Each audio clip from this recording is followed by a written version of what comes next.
천국은 마치 밭에 감추인 보화와 같으니 사람이 이를 발견한 후 숨겨두고 기뻐하며 돌아가서 자기의 소유를 다 팔아 그 밭을 사느니라.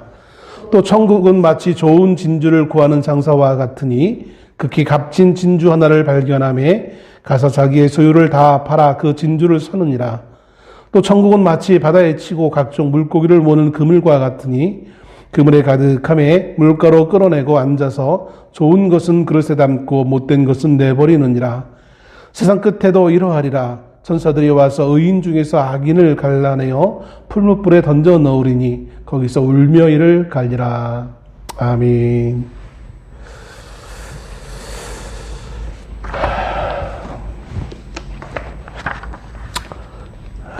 넥타이가 반짝반짝 빛나가지고 적응이 안 돼요. 늘 어둡게만 있다가 감사합니다. 귀중한 거 섬겨주셔서 정말 감사합니다. 오늘은 세트로 와이셔츠와 넥타이를 새롭게 섬겨주신 걸 가지고 한번 치장을 해봤어요. 원판이 좀 별로라서 좀 그렇긴 한데 그래도 한번 차려봤습니다. 날씨가 저는 지금 꽤 덥습니다. 선풍기가 필요할 것 정도로 많이 더워진 것 같네요. 근데 참 날씨가 추워졌다, 더워졌다가 추워졌다, 더워졌다 참 바뀌는 게 참 그런 것 같아요. 어젯밤에 잠을 자는데 교회 이제 바닥에서 자는데 찬기가 막 올라와요. 2개를 깔았는데도 약간 쌀쌀하다 했는데 아침에 일어나니까 또 덥더라고요. 상황 왜 이러나요? 앉으세요. 안 움직여도 돼요. 달라는 거 아니야. 괜찮아요. 하지 마세요. 자, 오늘 본문은 천국에 관한 3가지의 비유로 구성되어 있습니다. 흔히들 이 비유를 설명하면서 천국이 우리 인생에 있어서 최고의 절대 가치가 있는 것으로서 교훈하고 있는 2개의 비유, 즉 감추인 보화 비유와 값진 진주 비유, 이 2가지 비유와 또 이제 마지막 3번째는 세상 끝날에 있을 천국과 지옥의 심판에 대한 비유로서 그물의 비유, 이렇게 3가지의 비유로서 보통 설명하고 또 우리들은 그렇게 이해하고 있는 것을 보게 되어집니다. 그러면서 아울러서 요 앞에 2가지의 비유, 감추인 보화와 값진 진주의 비유를 통하여서 이 값어치 있는 것을 소유하기 위해서 우리는 이 세상에 속한 것들을 포기할 줄 아는 그런 지혜가 있어야 된다라고 보편적으로 설교되어지고 있는 것을 듣게 되어집니다. 그리고 마지막 3번째 비유인 이 그물 비유는 오늘 본문의 앞에서 이미 한번 예수님에게서 증거되어진 가라지 비유가 있거든요. 그 가라지 비유와 그 속성이 비슷하다라고 늘 이해합니다. 그래서 마지막 때에 예수님이 재림하셔서 우리가 천국 갈 때에 구원받는 자와 구원받지 못하는 자가 갈리는 어떤 그런 모습, 그것을 이제 그것과 매우 유사한 모습으로서 가라지 비유와 이 그물 비유를 이렇게 설명하고 있는 것을 보게 되어집니다. 예수님은 이 마태복음 13장에서 천국에 관한 비유를 7개를 말씀하시면서, 그리고 이제 우리가 오늘 본문을 읽지는 않았지만 뒷부분 51절부터 마지막 58절까지의 결론적으로 너희가 이 천국의 비유를 잘 이해했느냐, 이해했으면 너희만 이 깨달은 것을 간직하고 있지 말고 이제 모든 이 복음의 비밀을 알고 있는 율법과 복음을 알고 있는 제자들인 너희가 나가서 이제 이것을 사람들에게 전해야 된다라는 명령으로 13장 비유의, 천국에 관한 비유의 말씀을 결론을 내리고 있다라고 이렇게 볼 수 있습니다. 오늘은 그러나 이 모든 걸 다 볼 수 없기 때문에 그냥 3가지의 비유만 한번 보려고 합니다.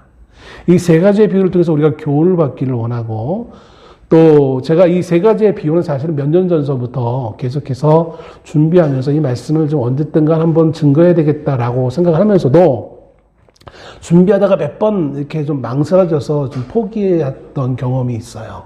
그 이유는 이번에도 이제 말씀을 준비하면서 여러 가지 주석을 참고해보고 또 한국의 유명한 목사님들 설교를 똑같은 본문의 말씀을 한번 어떻게 전하나 한번 보기 위해서 들어보기도 하고 하는데 제 마음에 차지가 않아요. 건방지게 조그만 개척교회 목사가 한국의 유명한 대형교회 목사들, 신학자들의 설교를 마음에 차지 않는 그런 건방진 게 어딨냐라고 말씀하실지 모르겠지만, 이제 본문을 통해서 제가 말씀을 드리겠지만, 이 해석이 맞나라고 하는 부분이 없지 않아 있기 때문에 그래요. 그거 이제 본문을 다시 한번 보면서 한번 살펴보려고 합니다.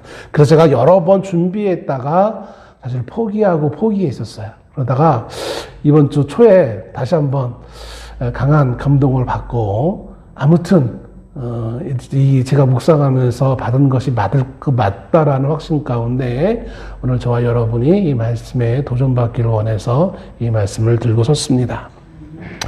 자, 오늘 이 세 가지 비유 중에 첫 번째 비유는 밭에 감추인 보화라는 비유입니다.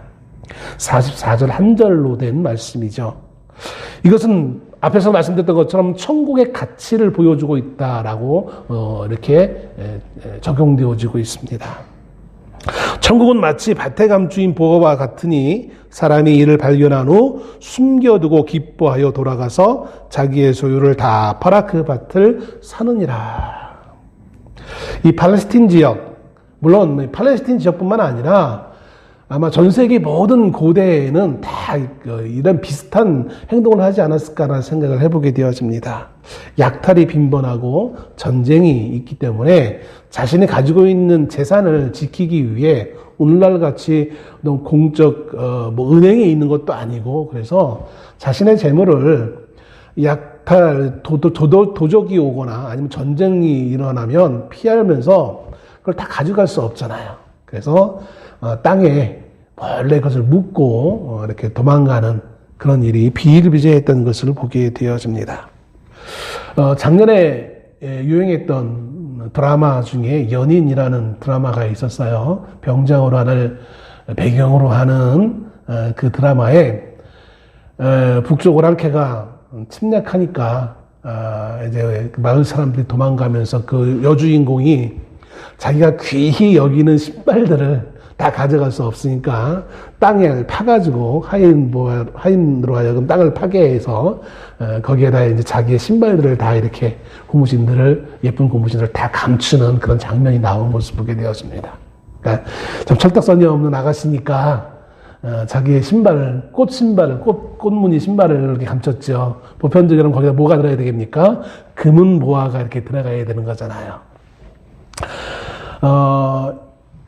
다시 전쟁이 끝나면 돌아와서 그것을 내가 다시 사용하겠다는 의지겠죠.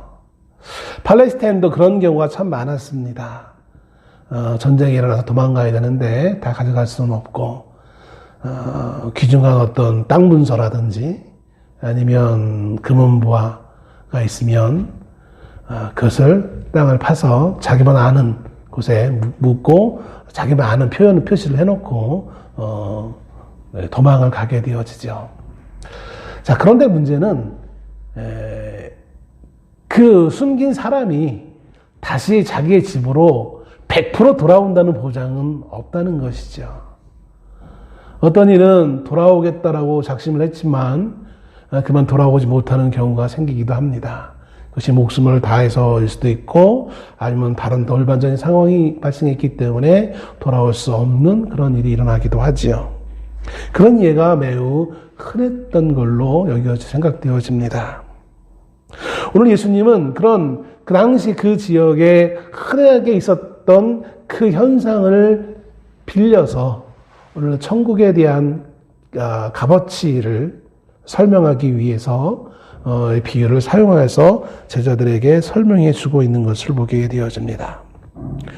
하나님 나라의 최상의 가치를 매우 극적인 표현을 하기 위해서 이러한 비유를 사용하여서 말씀하고 있는 것이겠죠. 본문의 비유에서 천국의 가치를 표현하기 위해 본문은 예수님은 이렇게 표현하고 있습니다. 감추인 보화다.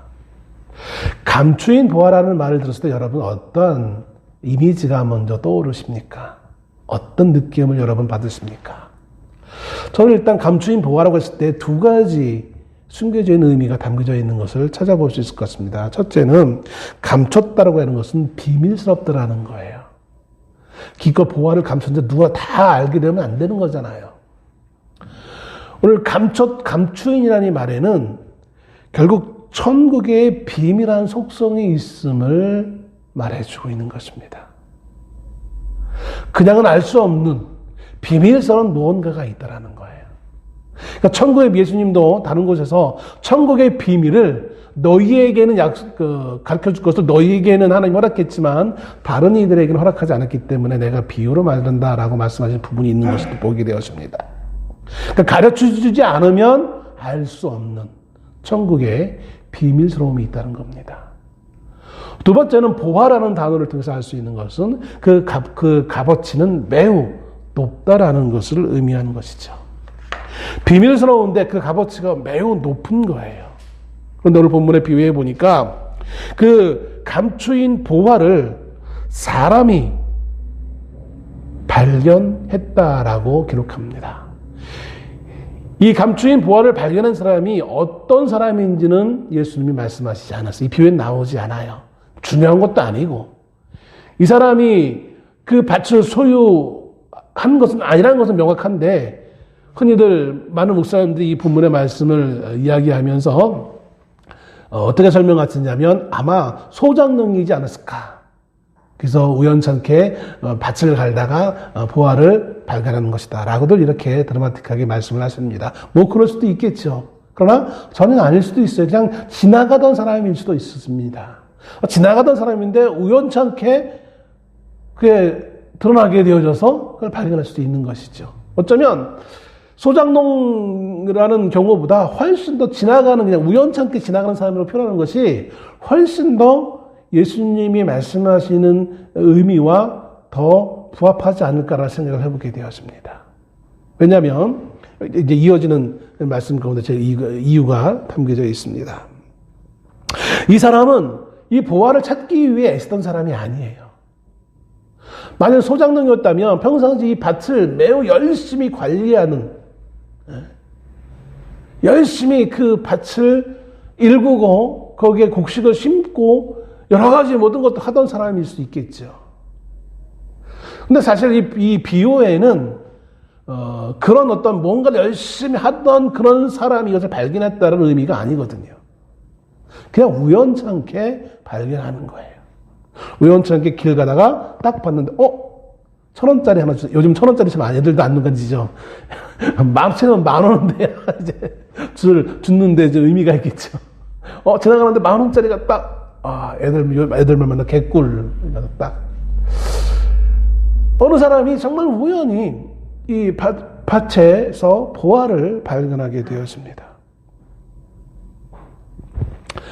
그것은 굳이 이렇게 표현하고 있는 것은 이 사람이 처음부터 보화를 찾기 위해 애쓰던 사람이 아니라는 사실을 상정하고 있는 것입니다.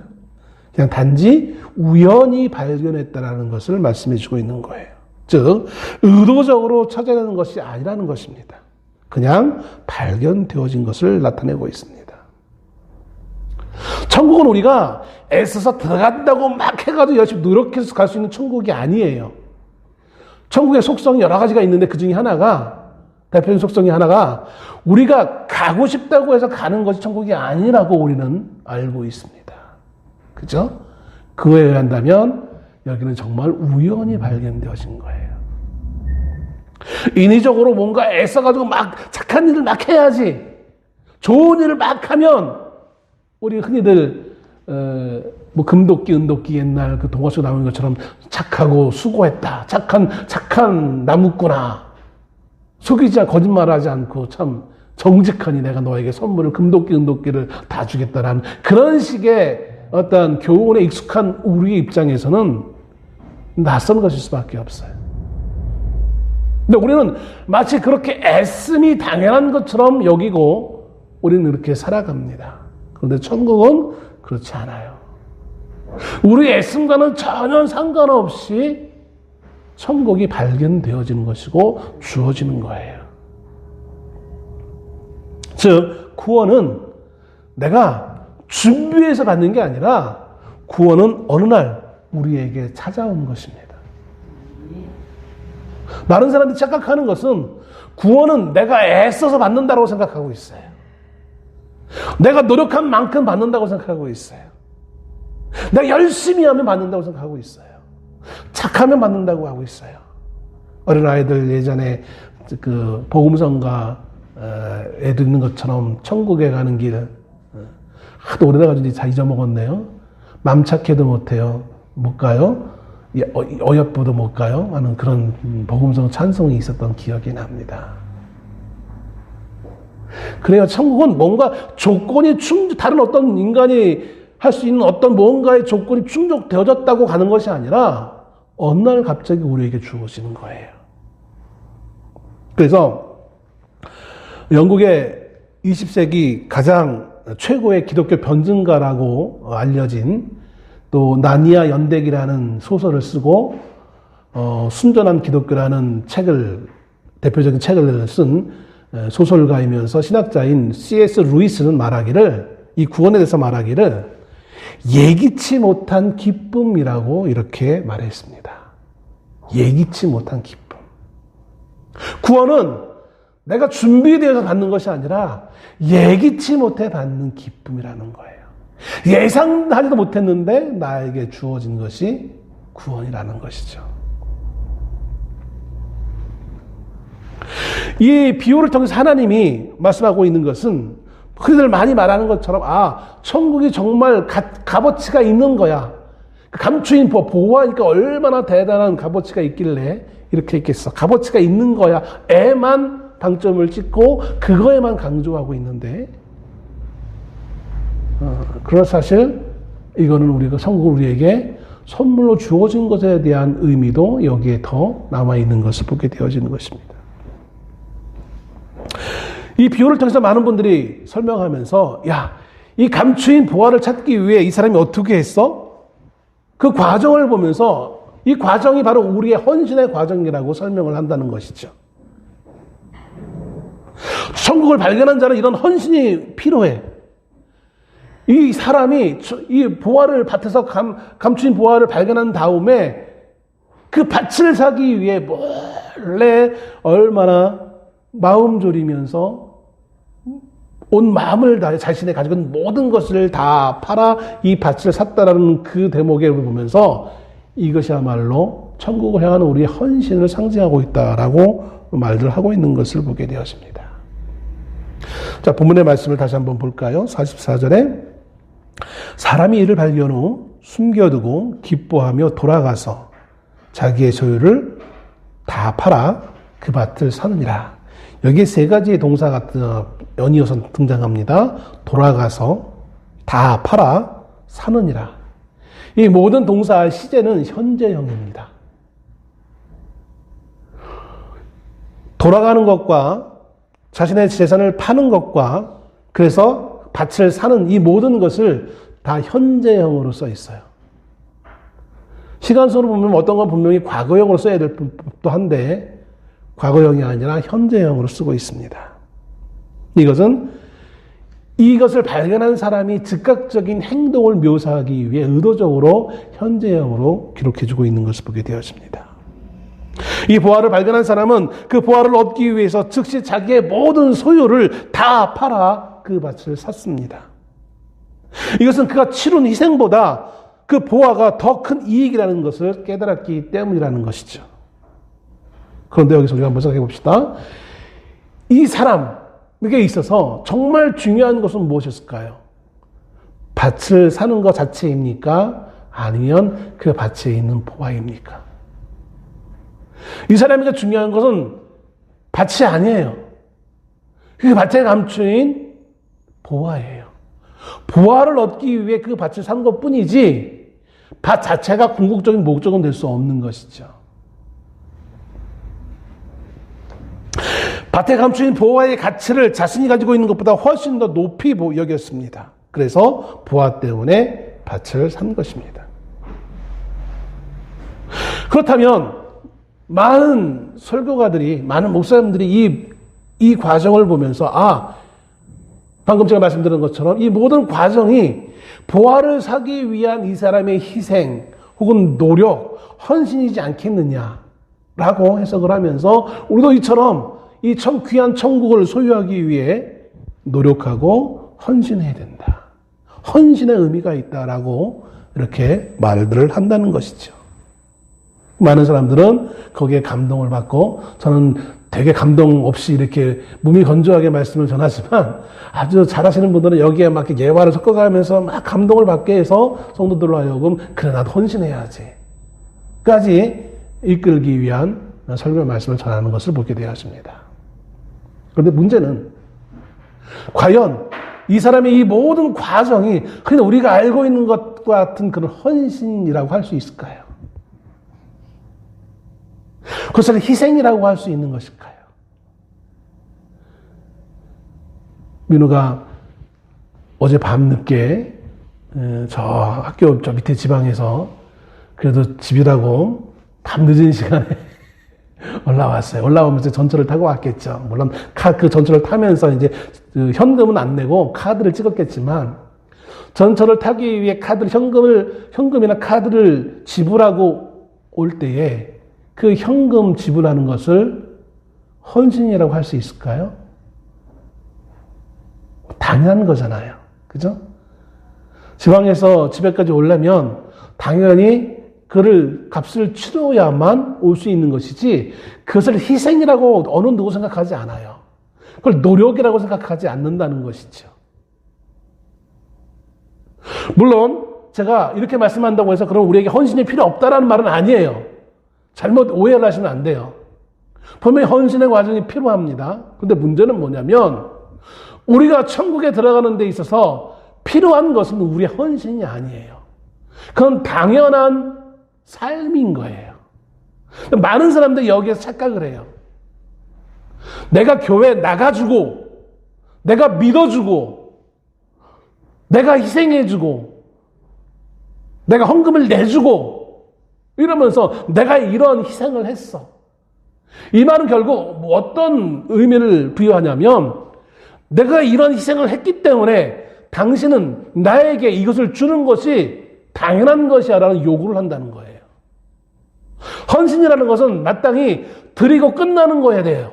근데 우리는, 인생들은 그게 아니라 뭔가를 하면 거기에 대한 보상 심리가 있다는 것이죠. 내가 이만큼 헌신했는데 당연히 나에게 대가를 치러야 되는 것이 아니야? 그리고 그 대가를 주지 않으면 거기에 대해서 사람들은 분노한다는 것이죠. 내가 이렇게 희생했는데 왜 나에게 이렇게밖에 안 해줘? 이럴 수 있어? 라고 하면서 분노하며 떠나기도 하고 분란을 일으키기도 하는 것을 보게 되었습니다. 그것을 우리는 공로주의로 발전시키는 거예요. 내가 이렇게 희생해서 이만큼 일궈놨는데 라는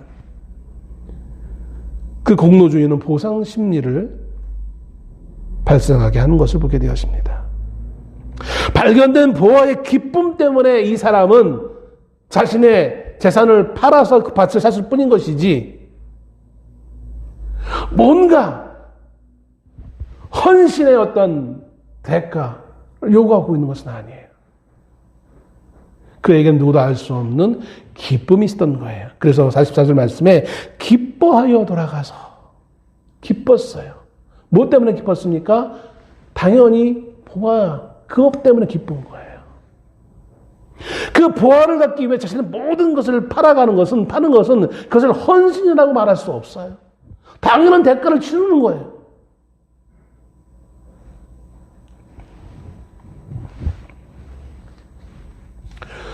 두 번째 비유가 나옵니다. 좋은 진주를 구하는 장사의 비유입니다. 무슨 비유라고요? 좋은 진주를 구하는 장사의 비유. 흔히들 좋은 진주의 비유라고 짧게 줄여서 합니다. 근데 저는 굳이 좀 길게 말씀을 드립니다. 거기에는 이유가 있어요. 앞에서 처음 이 비유에 대해서 말씀을 드릴 때도 말씀을 드렸지만, 대부분의 사람들이 이 밭에 감추인 보화와 두 번째 나와 있는 이 좋은 진주의 비유를 같은 내용의 비유다라고 설명들을 하세요. 그리고 이 좋은 진주에 대한 이 비유에 대해서는 그렇게 크게 할애하지 않아요. 왜냐하면 앞에 했던 걸 반복적인 거니까. 좋은 진주, 값어치가 있는 것. 이거 똑같은 실행이네. 이렇게 생각하면 이렇게 넘어가 버려요. 바로 여기에 제가 이상하다라는 생각을 하게 되어지는 것이죠. 본문을 다시 한번 봅시다. 첫 번째 비유, 우리가 오늘 본문의 첫 번째 비유는 감추인 보화 비유라고 하는 것이 맞아요. 왜냐하면 천국은 뭐라고 말씀하고 있습니까? 말씀의 14절에 천국은 감추인 보화와 같다라고 말씀하고 있으니까. 근데 두 번째 비유를 봅시다. 천국은 뭐라고 하고 있습니까? 뭐와 같다고 했습니까? 좋은 진주와 같다고 했습니까? 아니에요. 뭐와 같다고 했습니까? 장사와 같다고 했어요. 장사인데 어떤 장사? 좋은 진주를 구하는 장사예요. 핵심은 장사인 것이지, 천국이 장사인 것이지 좋은 진주가 아닌 거예요. 근데 이것을 방금 첫 번째 비유와 똑같은 걸로 여기면서 해석하고 넘어가 버린다면 우리 이 비유를 잘못 이해하고 있는 거예요. 그래서 제가 이해할 수 없는 거예요. 왜 한국의 수많은 목사님들, 그 유명한 목사님들이 왜 이것을 그냥 넘어가시는 걸까? 이해할 수 없는 거예요. 물론 성도들에게 감동 주기에는 좋겠다. 결단하게 하고 성도들로 하여금 헌신케 하기에는 정말 좋은 비유의 내용일 것이다. 두 개를 같이 엮어서. 그래서 성경에 예수님이 말씀하시는 정확한 의미와는 좀 동떨어져 있는 것이 아닌가라는 생각을 해보게 되어진다는 것이죠. 천국은 진주를 구하기 위해 이리저리 다니는 장사와 같다라는 거예요. 첫 번째 비유가 천국의 가치를 얘기하고 있다면 두 번째 비유는 천국의 가치가 아니라 천국이 열심히 무언가를 찾고 있다는 거예요. 천국의 확장성을 얘기하고 있는 거예요.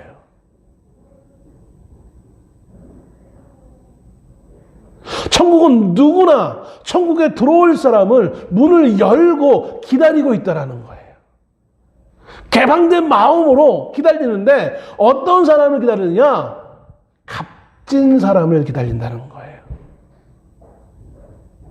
그러면 이렇게 말씀드리면 대번엔 실망할 분도 있을지 모르겠어요. 난 값진 사람이 아닌데, 나는 보잘것없는 사람인데, 나는 뭐 좋은 학교 나오지도 않고 좋은 직장 다니지도 않고 성공하지는 못했고 뭐 이렇게 한데 내가 무슨 뭐 값진이야라고 여러분 생각하실지 모르겠어요. 그렇지 않아요.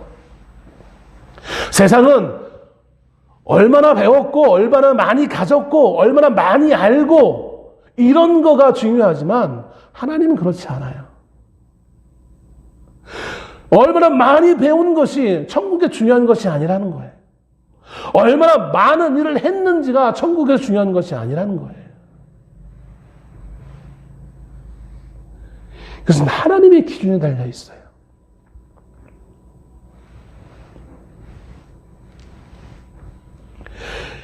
왜 이 두 번째 비유를 우리는 놓치는가?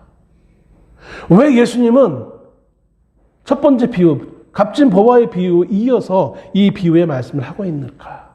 이건 서로 상호작용을 하기 때문에 그래요.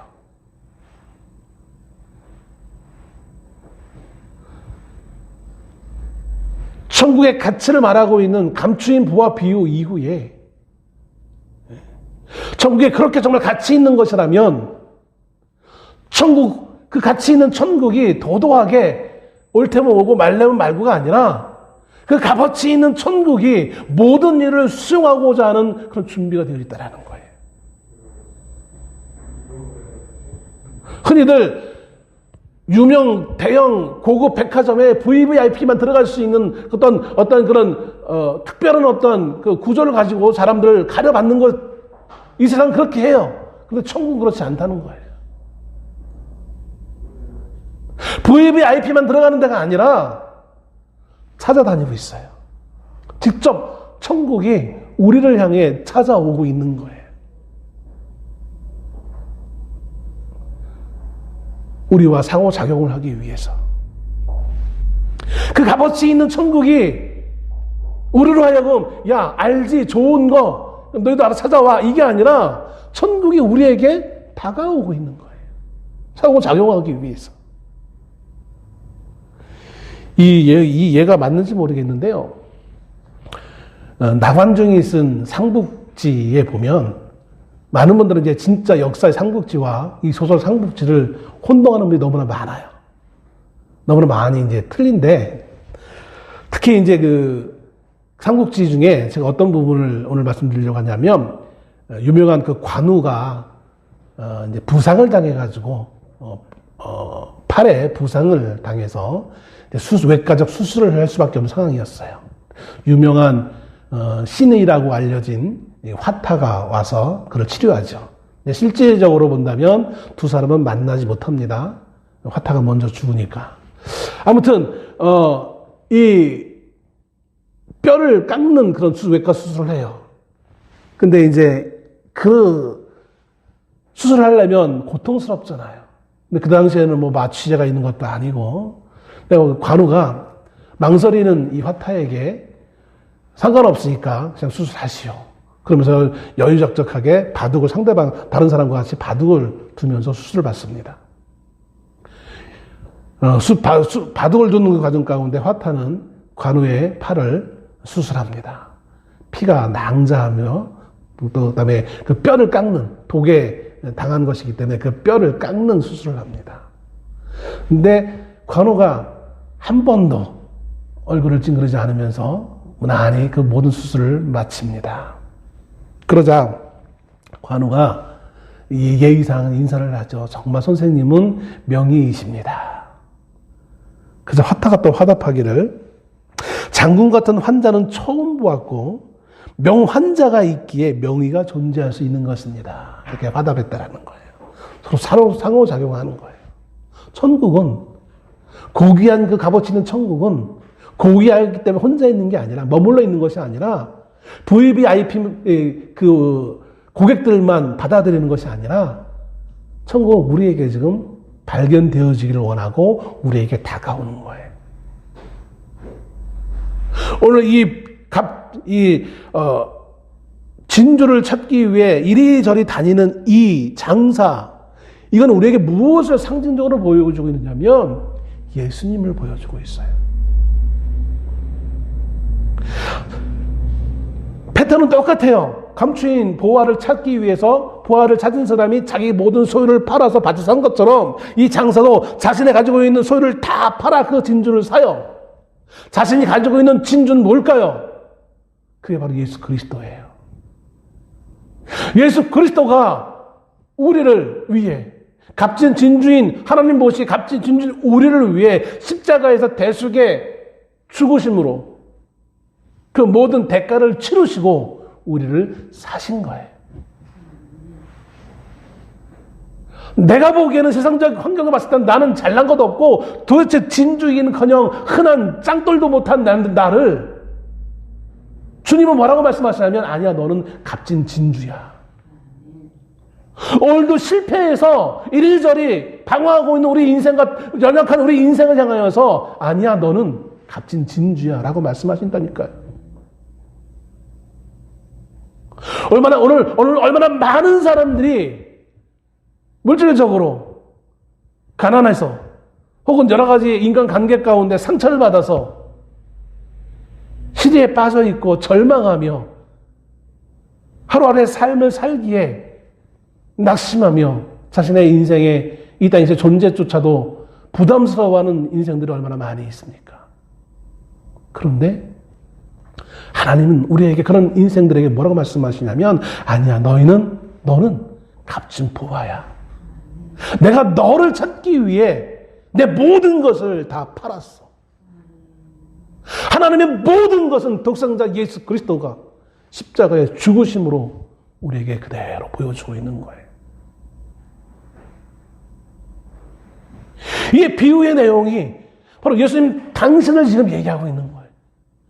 내가 너희를 찾기 위해 지금 이렇게 왔다라는 거예요. 너희는 수많은 유대인들로부터 바리새인과 또 제사장들로부터 하찮게 여기는 사마리아 사람들, 또 가난한 갈릴리 지역 사람들, 보잘것없는 그 사람들로 손가락을 받고 있는 그런 불쌍한 인생처럼 보이지만 단지 그런 인생이 아니라 하나님 보시기엔 너희는 가장 값진 진주라고 말씀하시는 거예요. 마지막으로 세 번째 비유입니다. 천국은 마치 바다에 치고 각종 물고기를 모는 그물과 같다라고 하고 있습니다. 천국은 그물과 같대요. 그물에는요, 이것저것 다 들어갈 수 있긴 있어요. 교회라고 해서 다 진주만 있는 것은 아니에요. 사람들이 전도하다 보면 그런 사람들을 혹가다 보게 되어집니다. 아니, 많이 보게 되어집니다. 교회 갔는데 누가 보기 싫어서. 어떻게 믿는 사람이 그럴 수 있어? 믿지 않는 사람보다 더 못됐네. 그럴 수 있어요. 왜냐하면 교회는 죄인들이 모인 공간이기 때문에 그래요. 죄인들인데 예수님의 은혜 때문에 우리가 이렇게 온 것 뿐인 것이지. 예?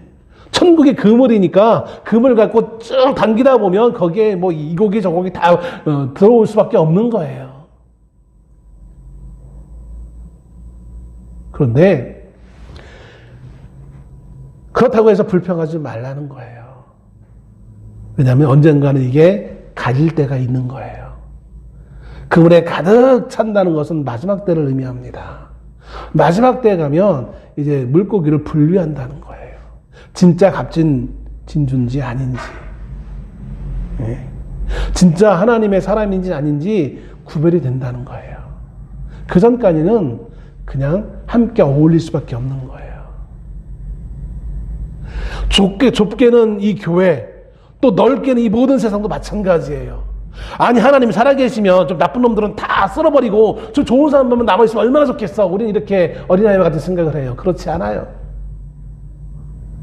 마지막 때까지 하나님 그대로 내버려 두세요. 왜요? 가라지 비유처럼 혹여 그렇게 하다가 미리 나쁜 이들을 다 속아내다가 혹여 하나님의 사람까지 상처받을 수도 있으니까 한 사람의 상처받는 사람을 만들지 않기 위해 그런 말이 있잖아요. 경찰이나 검사들은 100명의 범인을 잡기 위한 목적이 아니라 한 사람의 억울한 사람을 만들지 않기 위해 노력해야 되는 거예요.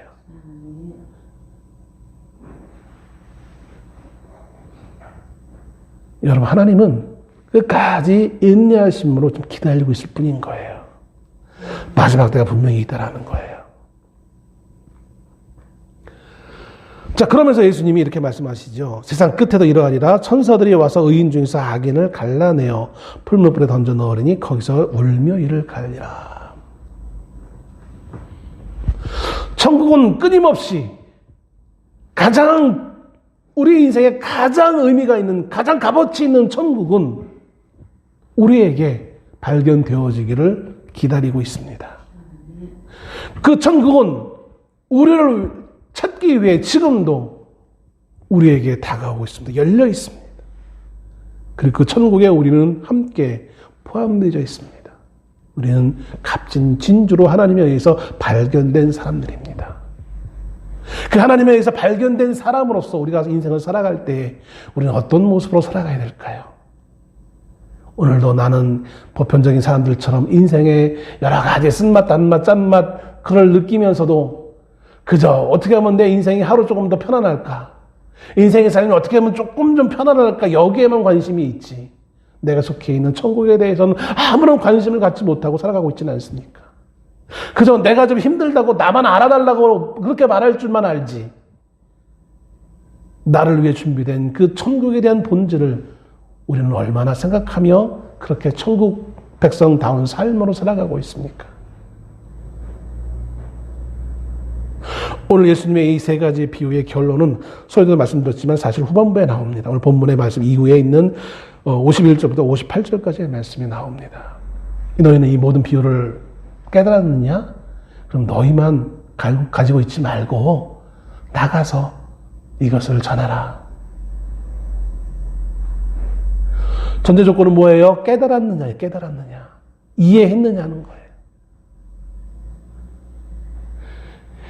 이해를 했으면 그렇게 살아라는 얘기인 거예요. 여러분, 우리는 이 비유의 진정한 의미를 이제 알게 되었으니 이 비유의 비밀을 가진 자로서 주변에 있는 사람들에게 이 비밀을 전해줄 수 있는 의무가 있는 거예요. 이건 헌신이 아니에요. 의무예요. 당연한 거예요. 우리가 믿음의 삶을 살아가는 것은 대단한 하나님 앞에서의 그 헌신이 아니에요. 당연한 거예요.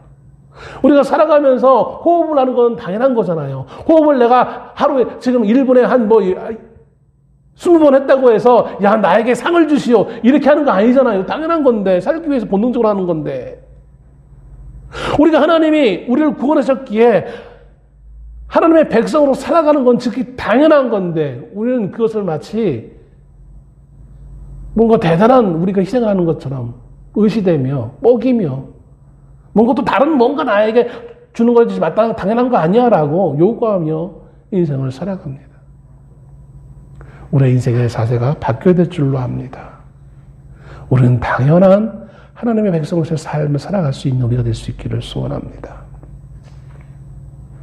주님은 우리로 하여금 그렇게 삶을 살도록 요구하시고 명령하고 있기 때문인 것입니다. 기도하겠습니다.